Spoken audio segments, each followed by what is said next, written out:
Welcome to the Partnernomics Partnering Foundations course. Our mission is to make strategic partnering become a core competency for every client. Join the exciting conversations in our collaboration platform after this topical video. Welcome back.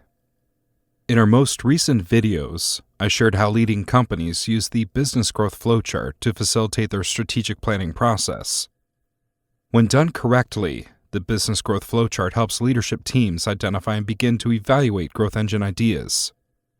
In preceding videos, I shared a fictitious business simulation case named Brewing Up Partnerships, where Wild Child Brewing's executive team identified two growth engines. In this video, I will provide a quick recap describing how Wild Child's executive team used the business growth flowchart to identify their two growth engines. Next, I will describe the future steps that are required to go from growth engine idea to partner strategy execution. Now, let's get started. I will quickly recap how Wild Child Brewing used the business growth flowchart to facilitate its annual strategic planning process. The flowchart begins by asking the leadership team one simple question: is the company committed to grow? I pray the answer is yes. In the case of Wild Child Brewing, the leadership team said, absolutely. Next, the Wild Child team had to decide which level of growth they are willing to commit to. Recall that incremental growth is limited to selling more of a company's current products and services. Organizational leaders can also search for ways to operate their organizations more efficiently, thereby reducing their operational expenses, also achieving incremental profit growth. In the case of Wild Child Brewing, the leadership team had committed itself to executing an exponential growth strategy. This level of growth requires a company to launch at least one innovation initiative. To achieve exponential growth, the innovation must offer a paradigm shift in the market. If successful, the innovation will create a competitive advantage. In the case of Wild Child, since the company's leadership team committed to an exponential growth strategy, next, they had to decide which innovation or innovations offered the greatest opportunity for significant growth. Recall, this is where Clayton Christensen said business leaders must be willing to disrupt their business before somebody else does it for them.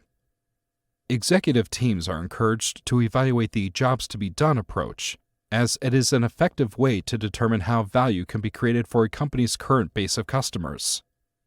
The research phase of the business growth flowchart queues up questions to help executives understand how well their company is positioned in the market. The SWOT analysis looks at strengths, weaknesses, opportunities, and threats that highlight Wild Child's greatest opportunities for growth. This analysis also highlights risks that must be mitigated. Eli Goldratt's theory of constraints framework helped the executive team understand its major bottlenecks that were inhibiting growth. The 6 C's framework offered another lens to further evaluate additional opportunities for growth, as well as threats that could impact the organization. At the conclusion of Wild Child Brewing's initial SWOT analysis, the Partnernomics implementer helped the team identify 2 growth engine ideas. The first growth engine was to offer an integrated food delivery service within the tapped-out mobile app. This service would allow patrons an easy way to purchase food while at a participating brewery. Wild Child's own study showed that patrons that eat during a brewery visit also purchase one additional beverage on average. The second growth engine idea was to build and launch a formal referral partnering program within the network of brewery product and service suppliers. Aaron, Wild Child's director of sales, said her direct sales prospecting success skyrockets from 2% to over 95% when their supplier's broker is introduced to brewery owners. And furthermore, her close rates more than double when selling through a supplier introduction. After Wild Child's executive team solidified their 2 growth engine ideas, they had to review the pros and cons associated with each approach: organic, acquisition, and partnering. For the first growth engine, integrating a food delivery service into the tapped-out mobile app, it was obvious that an organic or acquisition approach was not feasible.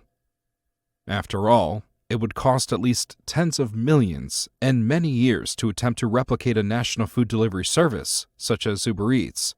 So, partnering was the only viable choice. For the second growth engine, create and launch a referral partnering program with other brewery industry suppliers. This approach obviously utilizes a partnering strategy. Wild Child's executive team decided to leverage the power of partnership to execute both growth engine strategies. So, what were the next steps they had to execute? This is precisely where most companies start their path to failure. Top organizations know there is a better way to form and manage partnerships, so they adopt the Partnernomics 6-phased partnering process. These companies execute the indirect sales partnerships methodology for their sales-focused initiatives and the solutions partnerships methodology for their co-innovation initiatives. These two partnering process methodologies are the subjects and titles of the next courses. Pro members on the Partnernomics platform have full access to both of the partnering process courses in addition to premium tools and content to fast-track their success. If you are not currently a Pro member, I encourage you to upgrade to that package or reach out to our sales team to learn about the opportunities that are available to you. For our simulation, Wild Child, the executive team made 2 strategic hires. They hired a partner development leader to oversee their new indirect sales partnering initiative, and they hired a second PDL to manage their new solutions partnering initiative. Both partnering leads followed their respective Partnernomics 6-phase partnering process. Phase 1. Wild Child's leadership team created an organizational partnering plan, OPP, to identify the specific partnering programs they plan to create and launch. Wild Child will be leveraging the indirect sales partnership methodology for their referral program and the solutions partnerships methodology for their tech integration partnership initiative. In Phase 2, recruiting, the PDLs will address the 5 subcomponents of recruiting, which are partner personas, partner profile forms, targeting activities, candidate communications, and evaluation. In Phase 3, contracting the PDLs will use 4 tools which include non-disclosure agreements, term sheets, negotiation preparation sheets, and partnership agreements to execute sound contracts. In Phase 4, onboarding, the PDLs will lead each partner through the 5 onboarding subcomponents, which are role-based partner pairing, first 90 days plan, system setup, resource center access, and tech integrations. Phase 5 of the indirect sales partnership methodology is focused on enablement. The enablement subcomponents are first 90 days plan, PRM training, partner training, and account mapping. Phase 5 of the solutions partnership methodology is focused on co-innovation. The co-innovation subcomponents are the innovator's method, product and project management, and using a RACI matrix. The 6th and final phase of the partnering process is operations. Here, both partner development leaders will create 90-day plans for each of their managed partners, conduct partner business reviews, create and communicate scoreboards, collect feedback, and manage partner retention activities. This brings us to the end of this topic and to the end of this course. In this video, I continue to explain the elements of the business growth flowchart, and I showed how our simulation company, Wild Child Brewing, used this framework to identify its growth engine ideas. At the end of this video, I quickly described the next courses in the core sequence, which includes indirect sales partnerships for sales-focused professionals and solutions partnerships for co-innovation-focused professionals. Pro members on the Partnernomics platform have full access to both of the partnering process courses in addition to premium tools and content to fast-track their success. If you are not currently a Pro member, I encourage you to upgrade to the Pro package or reach out to our sales team to learn about the opportunities available to you. I hope you enjoyed the content from this topic and from this course. I'm looking forward to seeing you in one of our partnering process courses. Thank you for participating in the Partnernomics Partnering Foundations course.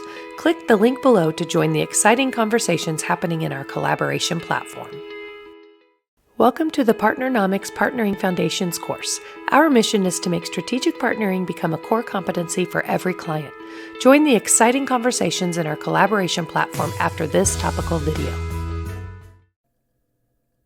Welcome back. In our most recent videos, I shared how leading companies use the business growth flowchart to facilitate their strategic planning process. When done correctly, the business growth flowchart helps leadership teams identify and begin to evaluate growth engine ideas. In preceding videos, I shared a fictitious business simulation case named Brewing Up Partnerships, where while